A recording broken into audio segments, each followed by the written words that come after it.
औज़ुबिल्लाहिमिनश्शैतानिर्रजीम बिस्मिल्लाहिर्रहमानिर्रहीम अल्हम्दुलिल्लाहि रब्बिल आलमीन वस्सलातु वस्सलामु अला सय्यिदिल अंबिया वल मुरसलीन व अला आलिहि तय्यबीन अत्ताहिरीन अल मासूमीन व लअनतुल्लाहि अला आदाइहिम अजमईन मिनल आन इला क़ियाम यौमिद्दीन। Ahmabad, today's lecture is about the love of this mortal world and how it is depreciated in the eyes of God.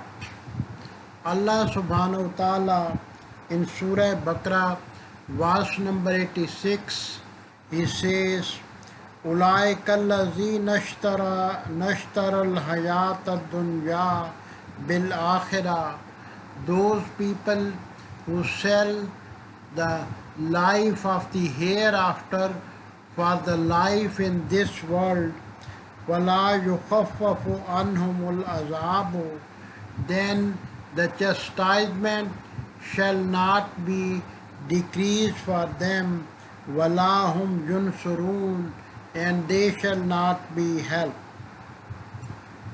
In Tanbihul Ummah by Ayatollah Sayyid Mohsin Hussain Jalali, the hadith about Hubbud Dunya, the love of this world, is quoted as Qala Sadiq alayhi salam. Imam Sadiq alayhi salam said, Rasu kulli khatiya Hubbud Dunya, ke the top of all the mistakes, the top of all the wrongs is the love of this world. There is a narration from the Holy Prophet, peace be upon him and his family, that if the life had the importance of the wing of a mosquito or equal to that, then the infidel shall not drink a drop of water from that. The Holy Prophet, peace be upon him and his family, said that ad-dunya mal'una, the world is cursed, mal'unu ma fiha, and the cursed thing in the world is whatever illa ma kana lillahi minha, is whatever is which is not for God. So the things in this world which are named as not for God, they are taken as a curse for this world. There is a hadith which says that there are two ways of looking at this mortal world. Waqala sallallahu alaihi wasallam, the Holy Prophet, peace be upon him and his family, said that ad-dunya sijnul mu'min, that world, this world is a prison for the believer, wa jannatul kafir, and is a heaven for the infidel. So there are two views, that the infidels view it differently and they take it as a total objective of their life and try to take it only for enjoyment. The Holy Prophet, peace be upon him and his family, said, Man asbaha wa dunya akbaru hammahu, that whoever made his morning and the world is his biggest objective or aim, فَلَيْسَ مِنَ اللَّهِ فِي شَيْءٍ, then there is nothing for him from Allah. وَلَازَمَ اللَّهُ قَلْبَهُ أَرْبَعَ خِصَالٍ, and Allah make four characteristics within his heart. Hamman la yankata'u anhu abadan, that he receives a grief that is eternal and that's never cut off. وشغلا لا يتفرغ عنه أبدا, and he becomes busy that he gets no time to be relieved from this being busy. وفقرا لا ينال غنى أبدا, and he gets a poverty that would never be replaced by any richness forever. وأملا لا يبلغ منتهى أبدا, and he is after a hope that would never reach its completion. So that is something which has been regarding the condemnation of the mortal and the vain desires of this world. And the Holy Prophet, peace be upon him, also said, Ya Ajaban, that what a strange thing, Kulla Lajab lil Musaddak Bidar al Khulud, that if somebody is testifying the eternal world, Wahwa Yasa Lidar al Ghurur, but he is struggling for this house of fraud, for this house, that's a total illusion for him.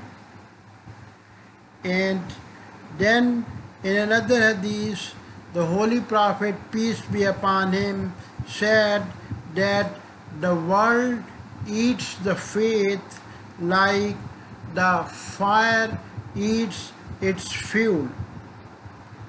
Then regarding the verse of the Holy Quran, Alhaakumut Takasur, that the numerosity killed you, he said, Yakulu ibn Adam Mali Mali, that the man says that more property, وَهَلْ لَكَ مِنْ مَالِكَ إِلَّا مَا صَدَّقْتَ فَأَبْقَيْتَ, and the only property or possession that's useful for him is whatever he has spent in the way of Allah, or akalta afnaita, and whatever he ate, it become finished, walabista ablaita, and whatever he dressed, he used, that ended up and that's gone away. And another hadith from the Holy Prophet, peace be upon him and his family, it is said that whoever loved his world, then there is a damage to his hereafter, and whoever loved his hereafter, there is damage to his world. Then وَأَثَرُوا مَا يَبْقَى عَلَى مَا يَفْنَى, then you should take the one that will remain forever and leave the one that has to be bound, that's bound for destruction. And in another hadith again, the Holy Prophet, peace be upon him and his family, he says that Hubbud Dunya Rasu Kulle Khatiya, that the love of this world is the top of all the wrongs, is the top of all the mistakes. And that's why that different scholars have written a lot about and commented a lot about the love of the world, and have explained that which aspect of the love of the world is to be appreciated and which aspect of the love of the world is to be depreciated. So both aspects are also made clear, especially Imam Khomeini, that whose funeral celebration of the 31st time are nowadays in process, he very beautifully commented on the hadith about the love of the world, in which he says, بِالسَّنَدِ الْمُتَّصِلِ إِلَى مُحَمَّد بن يعقوب عن محمد بن يحيى عن أحمد بن محمد عن ابن محبوب عن عبد الله بن سنان وعبد العزيز العبدي عن عبد الله بن أبي يافور عن أبي عبد الله عليه السلام. That was the chain of narrations of the hadith.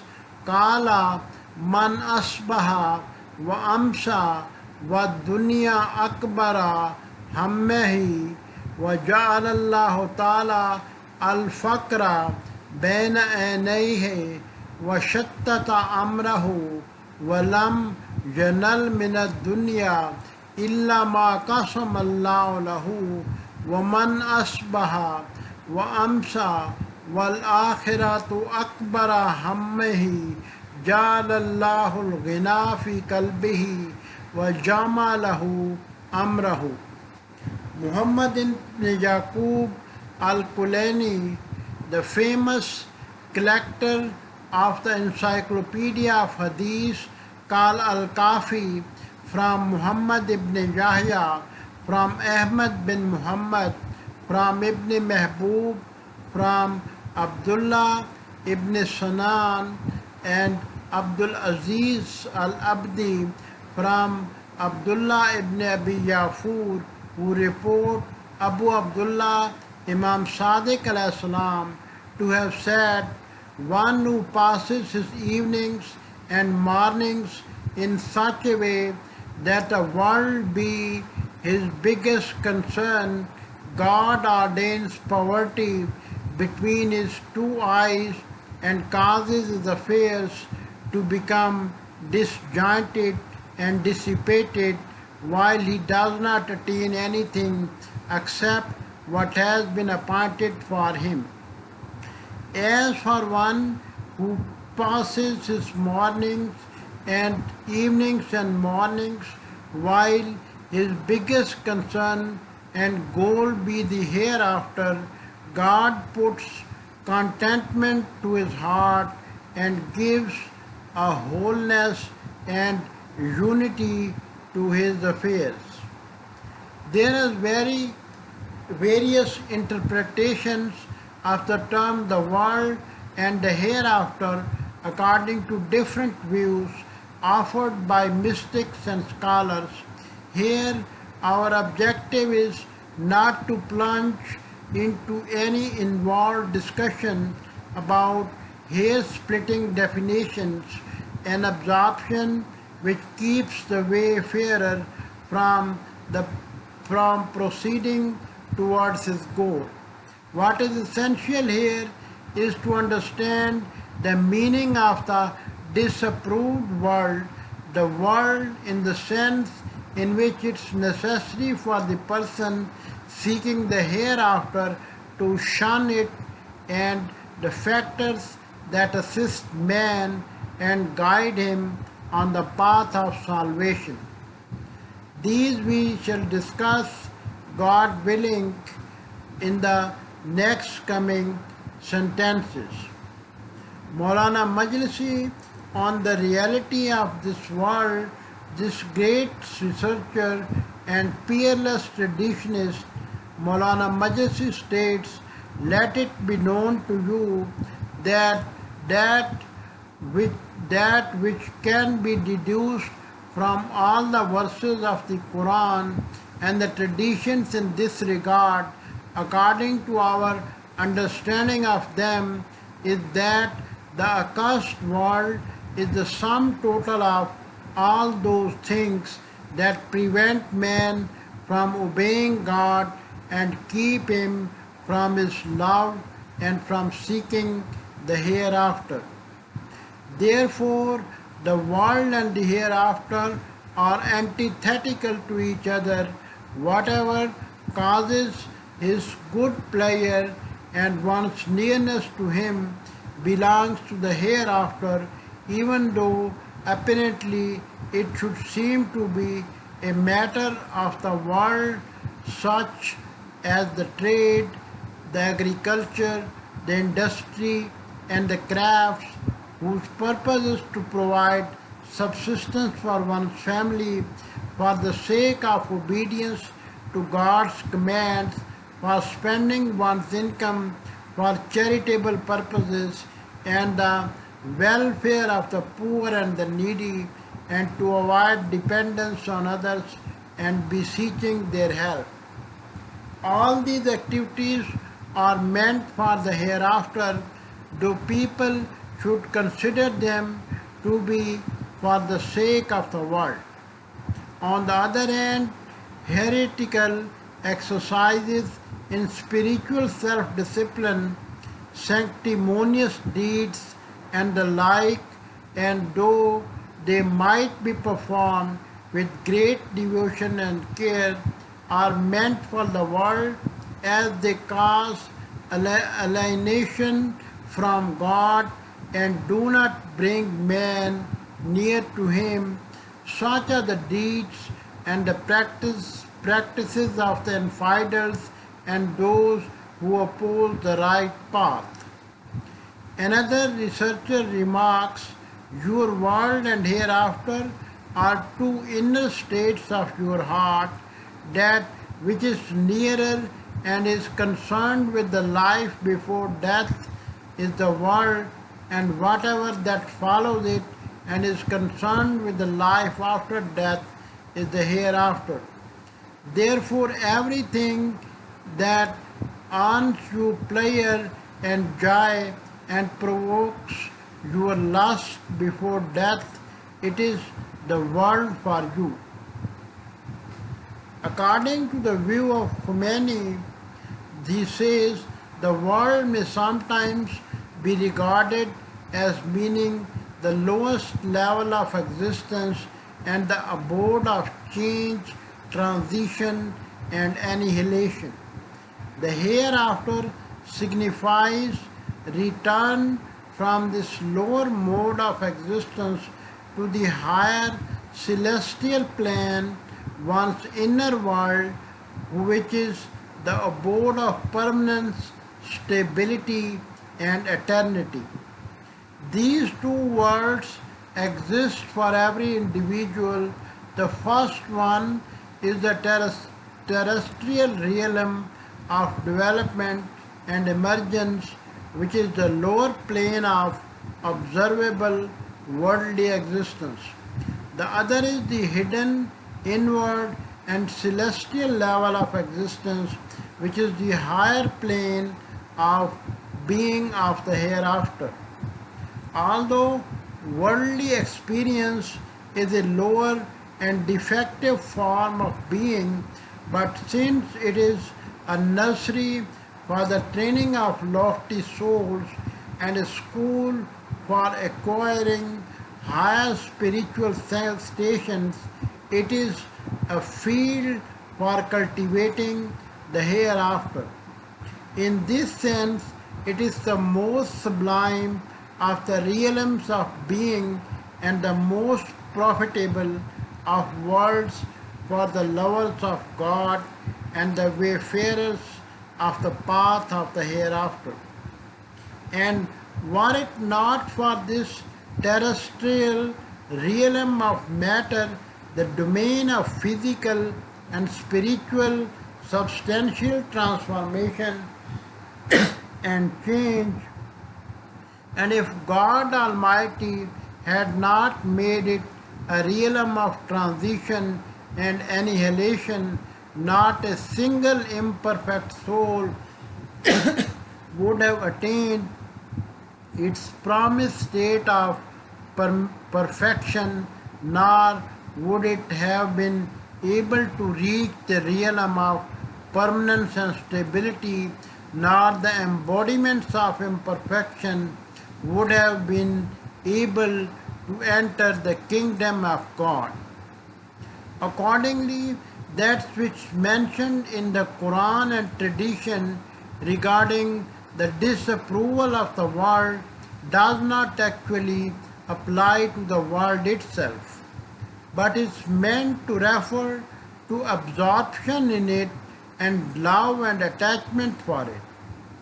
This shows that man has two worlds, one of them is condemned and the other is extolled and praised.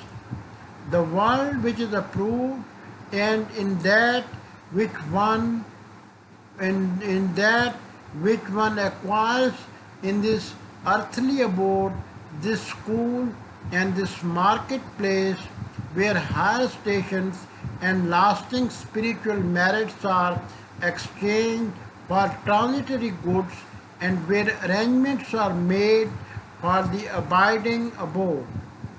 These cannot be possibly acquired without entering this world, as has been stated by the Mawla of the Muwahideen, Amirul Mumineen, Imam Ali alayhi salam, in one of his sermons delivered on hearing a person abuse the word.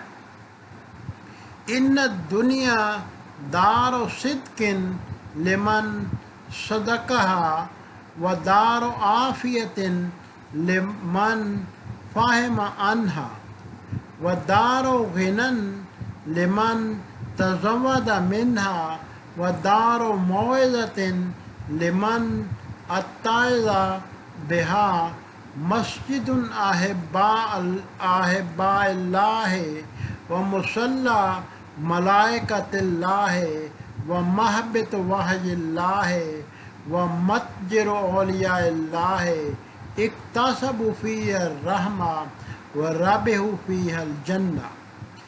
Indeed, this world is the abode of truth for him who appreciates its truthfulness, a place of safety for him who understands it's a mine of treasures for him who collects provisions from it for the next world, and a house of instruction for him who draws lessons from it. It is the shrine of worship for those who love Allah, the house of prayer for his angels, the place where the revelations of Allah descend, and the marketplace for those devoted to him. Herein they earn this mercy, and herein they acquire paradise by way of profit.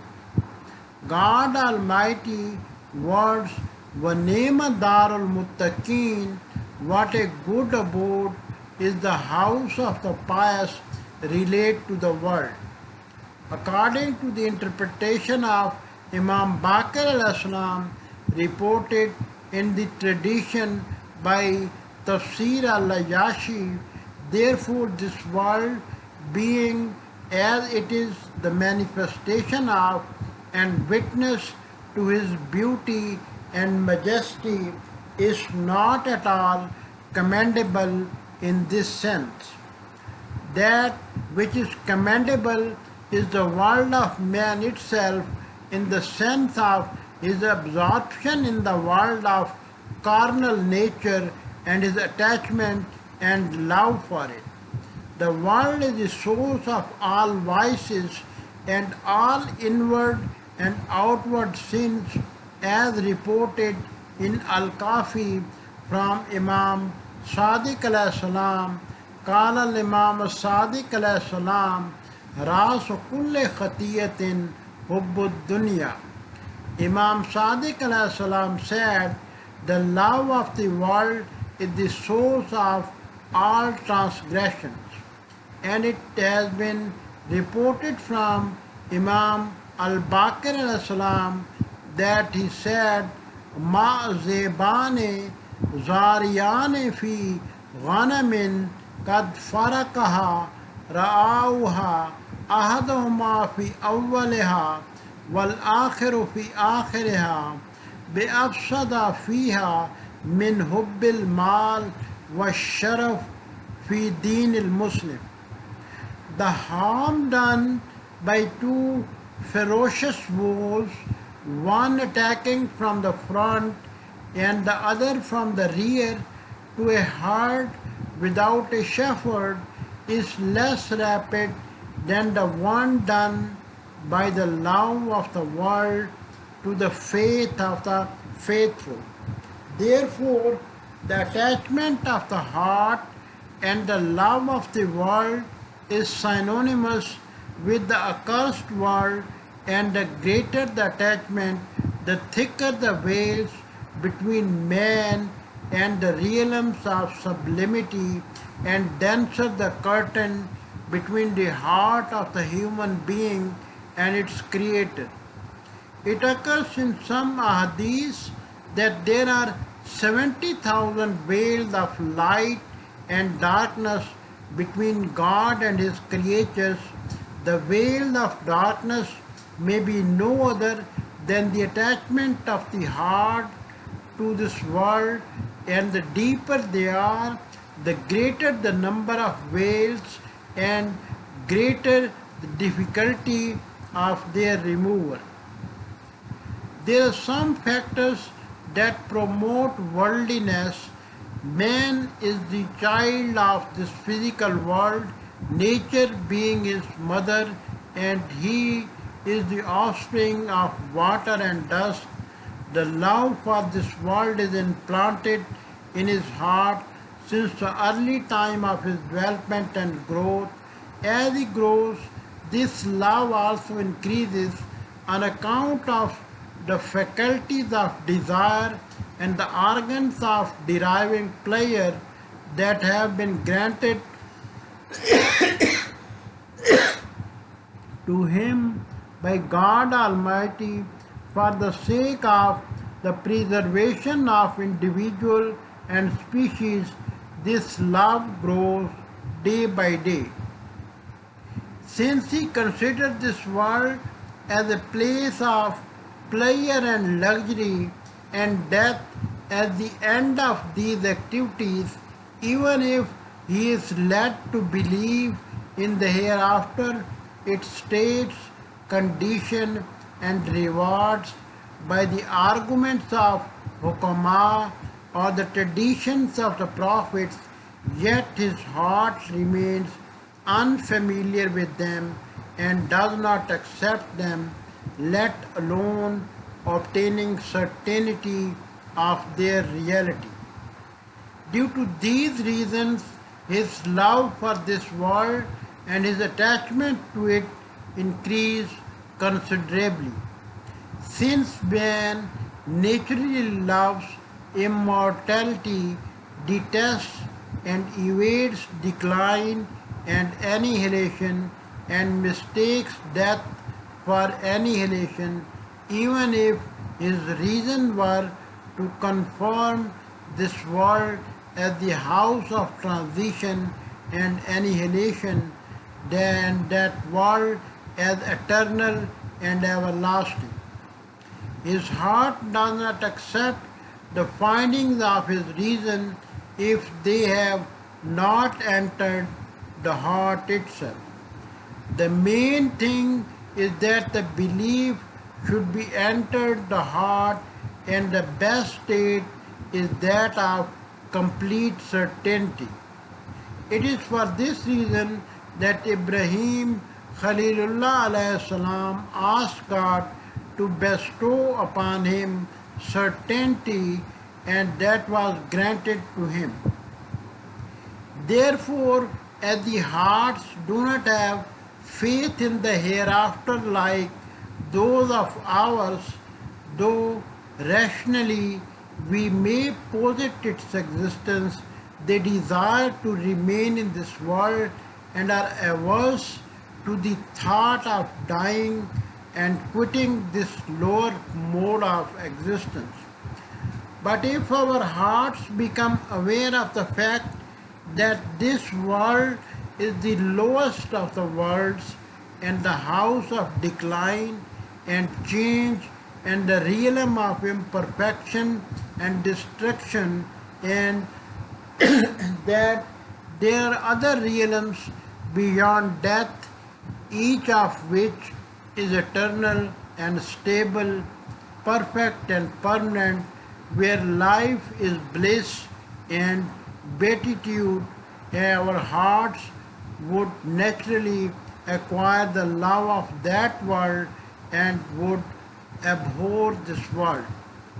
And if one were to rise above this world and awake to the realities of that world and observe the real inward form of this world and the attachment to it, this world will become unbearable for him.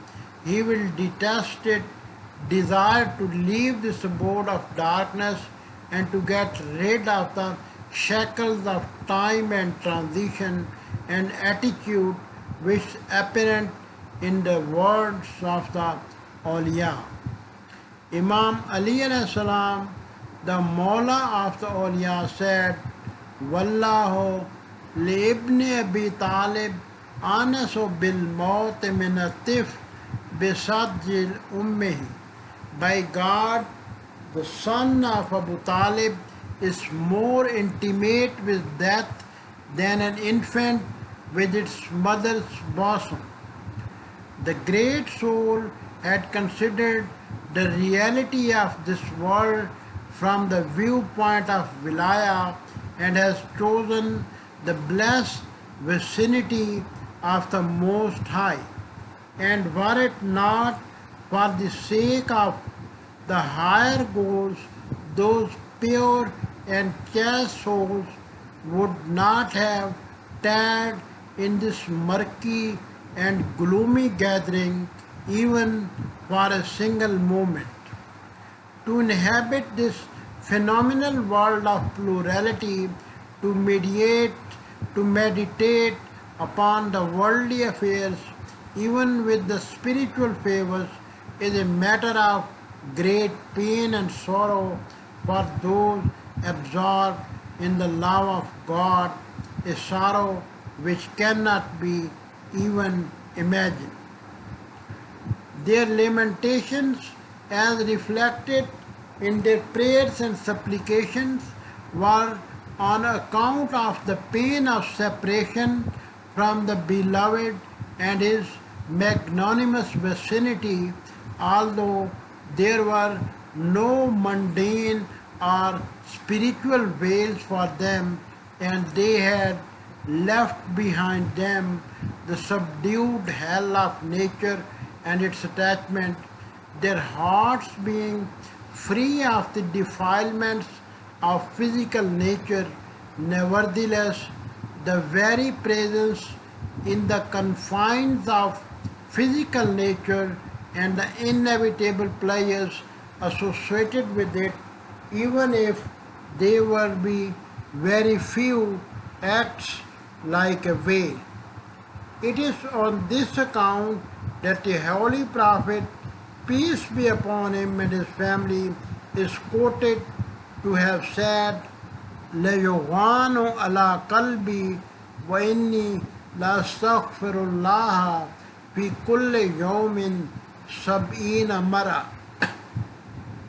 Lest my heart should be covered by the veil of lust, I ask God's forgiveness 70 times a day. Perhaps the fault of Adam alayhi salam, the father of mankind, was the result of this innate attraction towards physical nature symbolized by the wheat and his attention to the mundane aspect of life, something which is considered wrong by the awliya and the lovers of God. If Adam alayhi salam had remained faithful to the divine passion and had not set foot into the domain of the mundane, this entire tiresome tale winding through the world to the hereafter would not have assumed such proportions.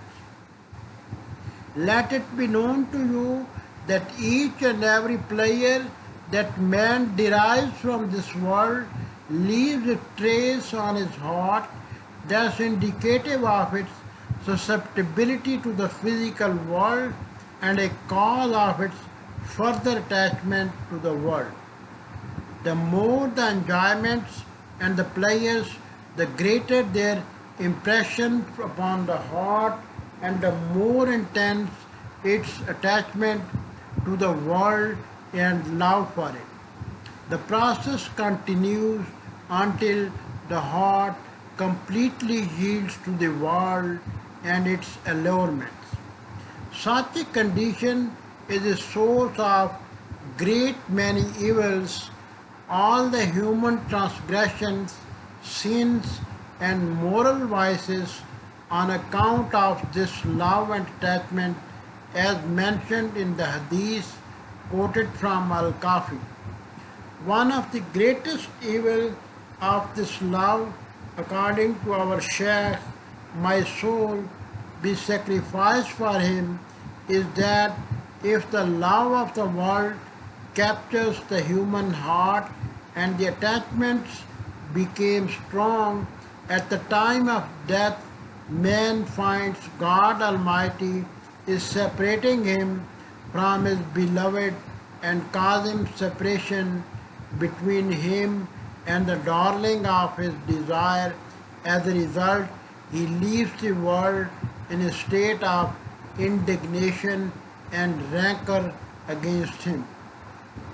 This greatly shocking warning is enough to awaken man that he should be extremely cautious in guarding his heart. God forbid, lest one should be indignant with the real King of Kings, the bestower of favors and the nourisher, for one except for none except God knows the ugly form of such a rancor and resentment. Our honored Sheikh also related of his father that he was extremely disturbed during the last years of his life regarding his life for one of his love for one of his sons, but after doing exercises in spiritual self-discipline for some time, he was relieved of this attachment. He was greatly satisfied on this account before he retired to the abode of eternal bliss. May God be pleased with him. There is a tradition in Al Kafi reported on the authority of Tala ibn Zayd from Abu Abdullah Imam Sadiq alayhi salam that he said, Masal dunya kamasal ma'al bahar kullama sharaba minnul atshanu azdada atashan hatta yuqattalu. The example of this world is that of sea water. The more a thirsty person drinks from it, the thirstier he becomes until it's killing. The love of the world destroys man eternally, and it is the source of his affliction with inward and outward villainies. The Holy Prophet, peace be upon him, and his family is reported to have said, the dirham and dinar have destroyed many a people before you, and they will destroy you too. Even if a person is not supposedly afflicted by other vices, which is improbable and rather impossible, the sole attachment to the world is sufficient to cause many an affliction. The criterion of the length of the period of detention in the world beyond the grave and the barzakh is the amount of intensity of these associations and attachments.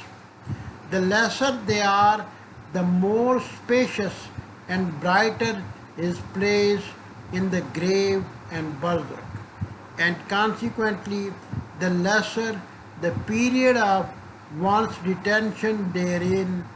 Hence, The awliya, according to some traditions, do not have to experience the conditions of the grave for more than 3 days, and that too for the sake of the inherent and natural attachment that they had in the life of this world. Among the evil effects of the life of the world and attachment to it is that it makes man afraid of death.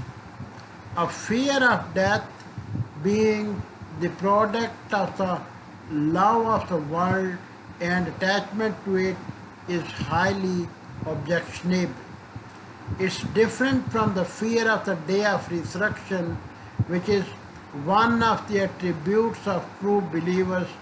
The greater part of the sufferings and pangs experienced by a dying man are on account of the severance of the worldly ties, not the fear of the death itself.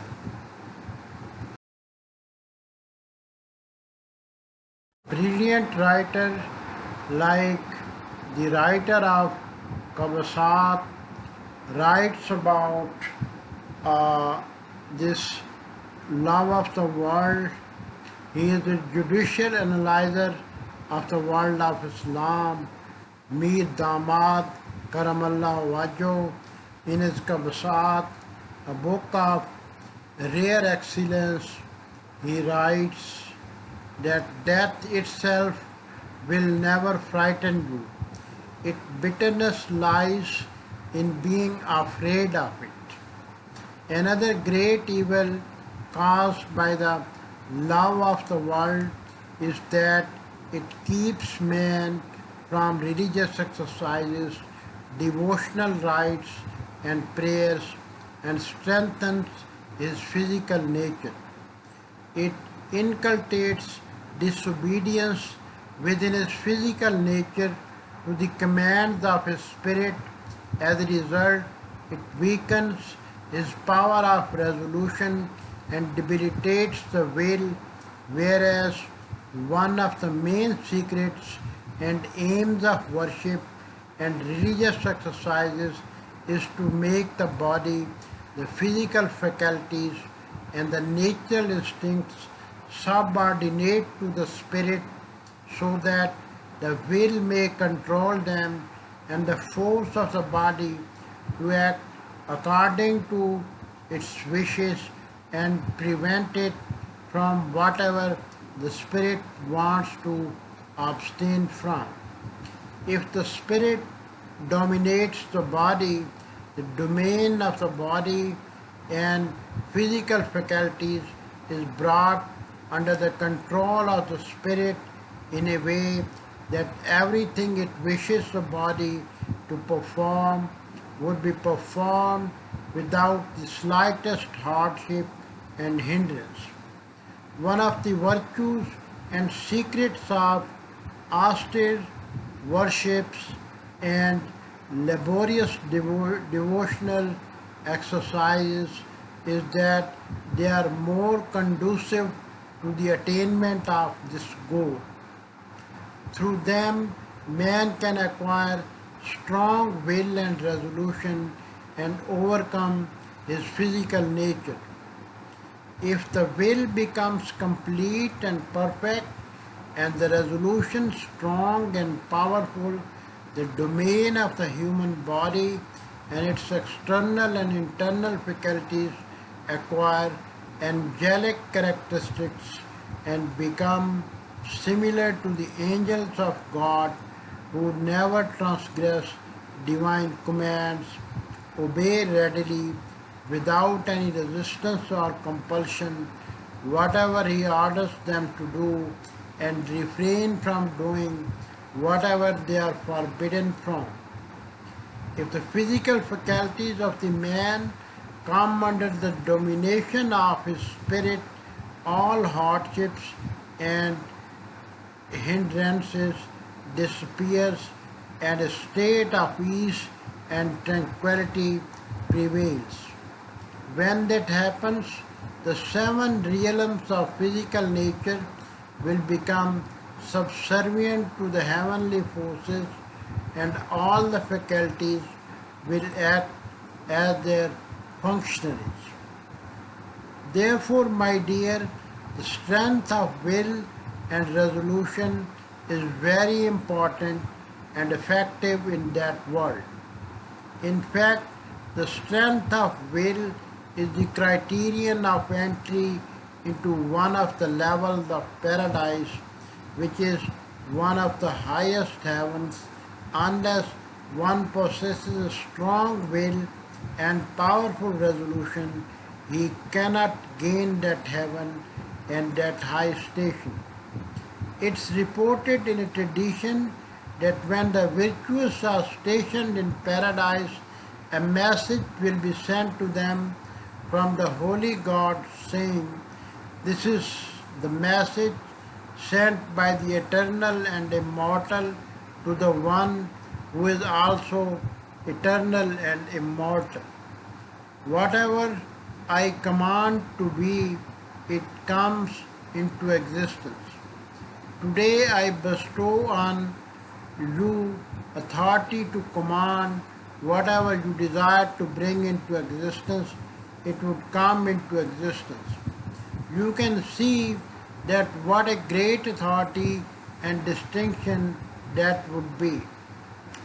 What sort of power they have whose resolution and will shall be the manifestation of the divine will, so that they will be able to grant the appeal of existence to non-existence.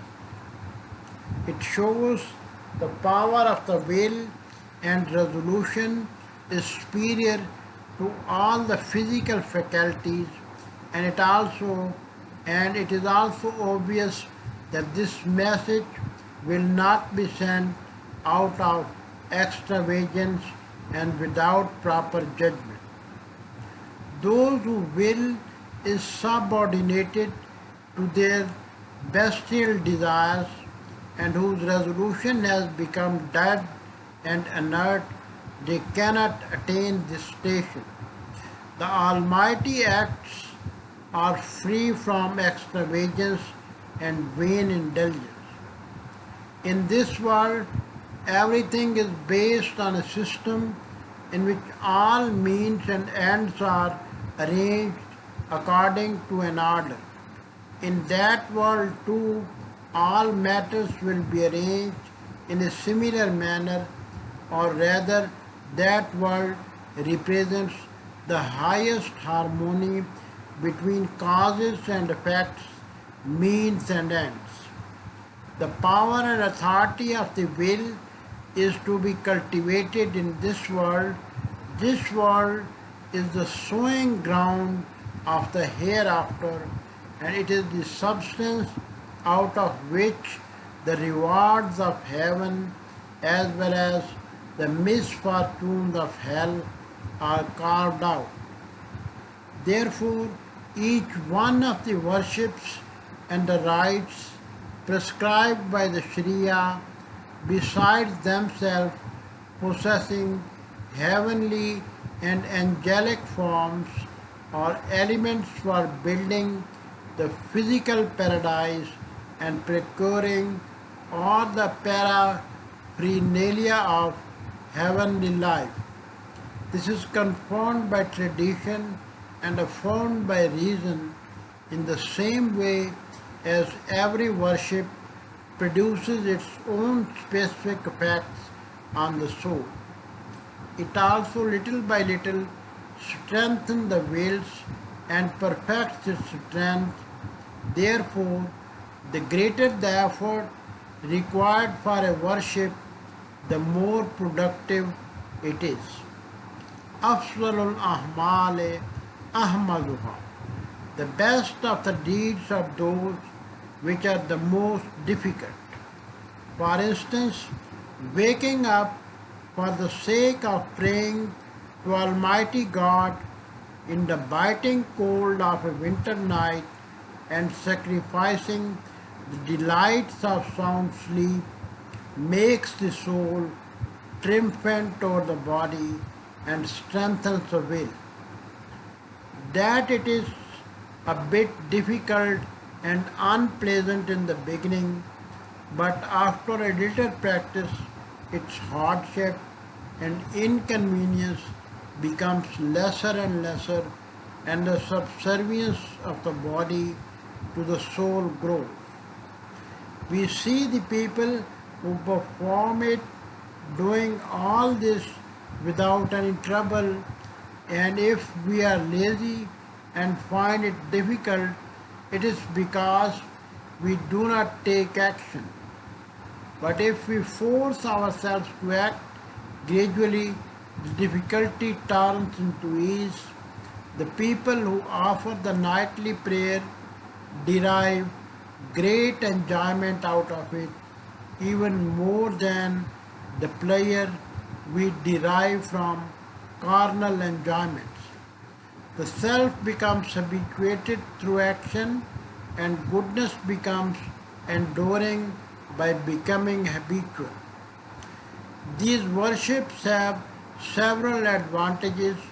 One of them is that the form that they acquire in that world is so beautiful that its parallel cannot be found in this world, and we are unable to visualize it. Another is that the soul acquires the willpower and resolution, which is itself has numerous advantages, and we have mentioned one of them.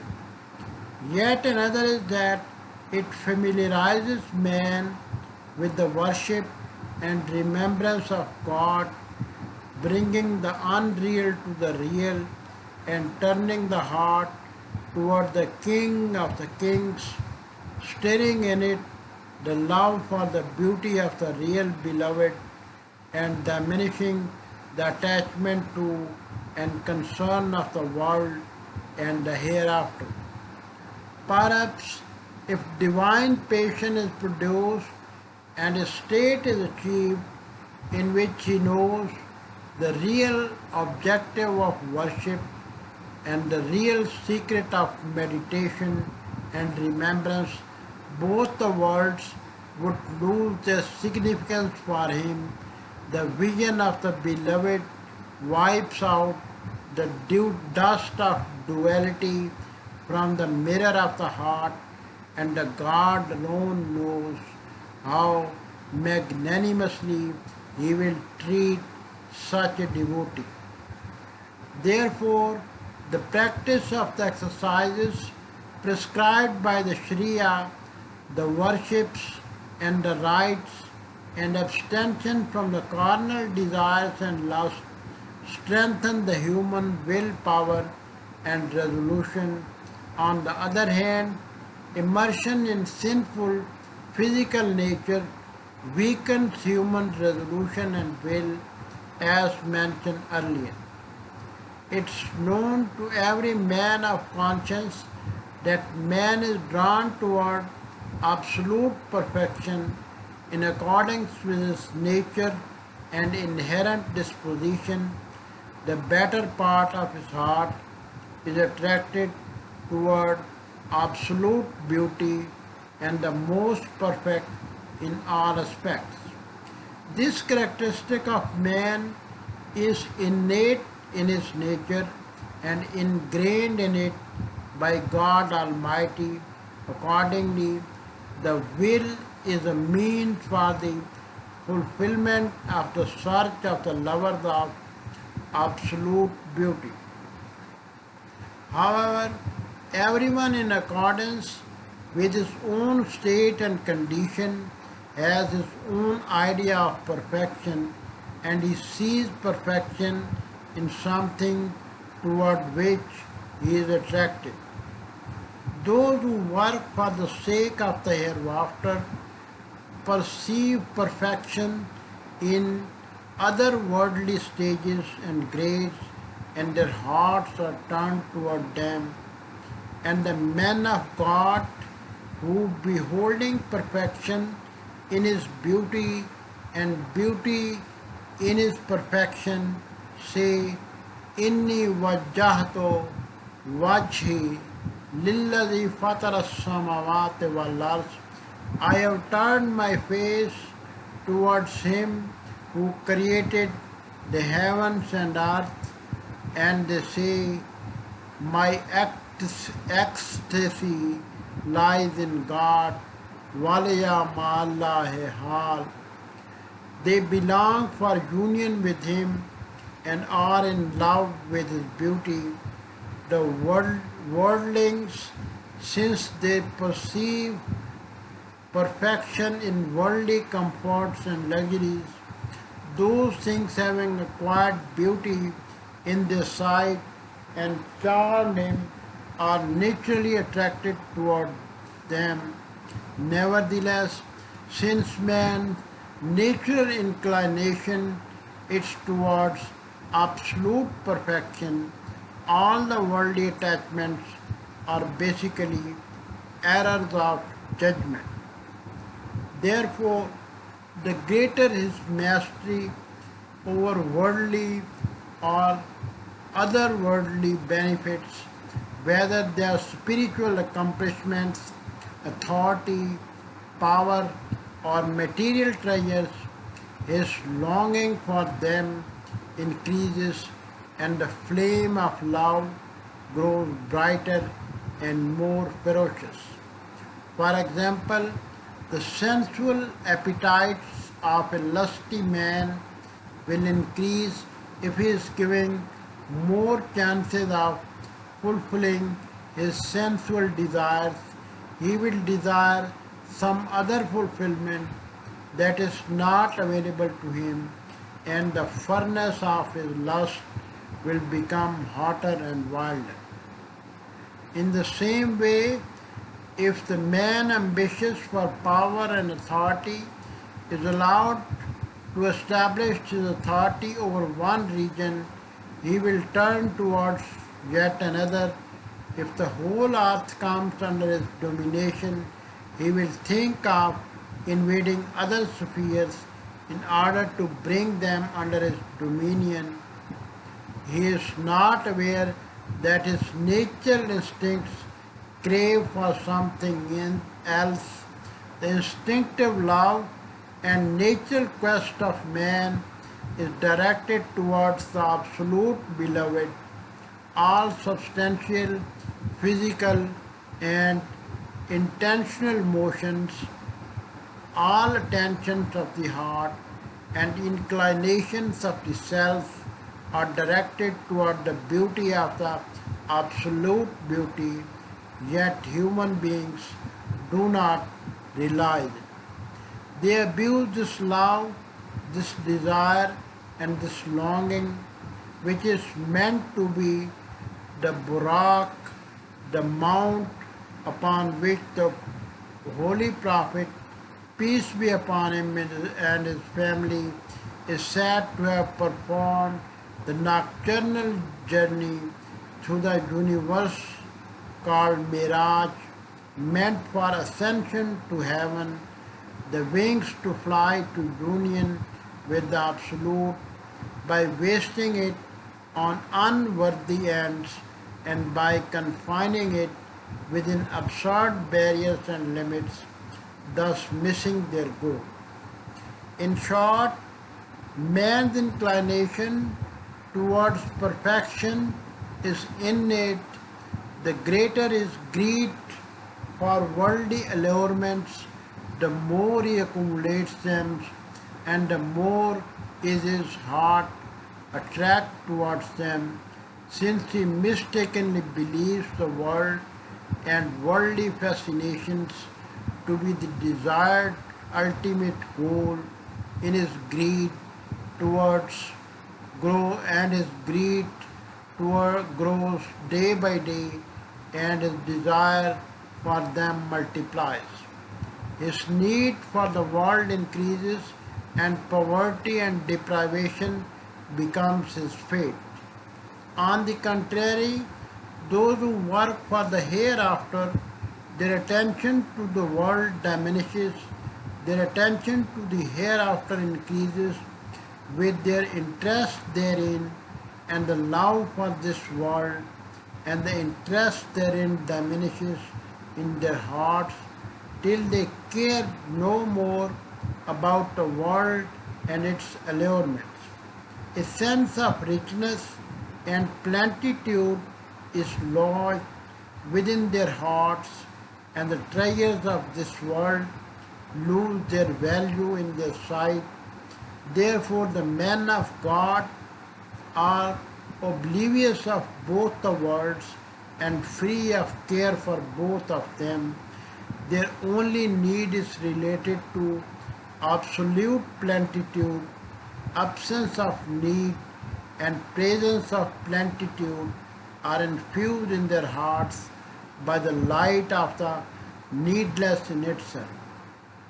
In the light of the above exposition, the tradition means to say that whosoever makes the world his biggest concern from morning till night, God Almighty puts poverty into his eyes, and whosoever spends his morning and evening making the hereafter his biggest concern, God Almighty puts plenitude into his heart. It is obvious that the one whose heart attends to the hereafter, for him all the worldly matters become insignificant, trivial, and easy. He views the world as temporary, transitory, and short lived, a place where he is for the sole purpose of educating and training himself. He is indifferent to his sufferings and joys. His needs become few, and his dependence on the matters of the world and its inhabitants becomes lesser, and reaches a point where he has no need of them at all. His affairs becomes integrated and organized, and an inalienable sense of contentment enters his heart.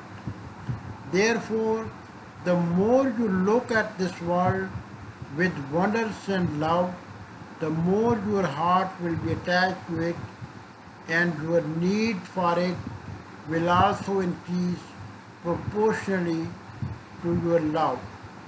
A sense of poverty and privation will appear on the surface of your personality. Your affairs will become disjointed and dissipated. Your heart will become anxious, melancholic, and fearful, and your affairs will not be carried out according to your wishes. Your hope and greed will increase day by day. Grief and regret will seize you. Bewilderment and despair will invade your heart. Some of these points have been alluded to in the following traditions from Al-Kafi. On the authority of Hafs ibn Qurt, Abu Abdullah alayhi salam is reported to have said, "The greater one's involvement with the world, the greater shall be his regret at the time of parting from it." And Ibn Abi Yafur says, I heard Abu Abdullah alayhi salam as saying, "Whoever has a heart attached to the world has three things attached to his heart: unremitting sadness, unfulfilled desire, and unachievable hope. But the otherworldly, the nearer they come to the court of the beneficent, the more joyful and tranquil their hearts become. They become oblivious, nay disgusted of this world and whatever is in it. If the Almighty had not decreed their terms of life, they would not have tarried for a single moment in this world. the Mawla of Muwahideen, Imam Ali alayhi salam, says about them, they are not sad and dejected here like the people of this world, and in the hereafter they will be immersed in the ocean of His mercy. May God include you and us with them, God willing. So, my dear, now you know about the evils of this love and attachment and have learned how this love can destroy a human being. It deprives the human being of his faith and makes a mess of his life in the hereafter as well as in this world. Make up your mind and try to curtail your love and loosen the bondage to this world as far as possible. Eradicate its roots and consider this short life in this world as insignificant. Do not attach any value to its pleasures, mixed as they are with punishment, sorrow, and pain. Seek help from God so that He may succor you in relieving yourself from its scourge and suffering, and familiarize your heart with the noble abode that lies with Him, and whatever lies with God is better and lasting. And that was about hadith regarding the love of this world, and it was explained by Imam Khomeini rahmatullah alayh. So we narrated it related to the anniversary, the 31st anniversary of the death of Imam Khomeini, the founder of Islamic revolution in Iran, and his noble soul is the leader of all the virtuous and pious people in according to these writings and teachings which have been recorded on the subject. Alhamdulillah Rabbil Alameen. Allahumma salli ala Muhammad wa ali Muhammad.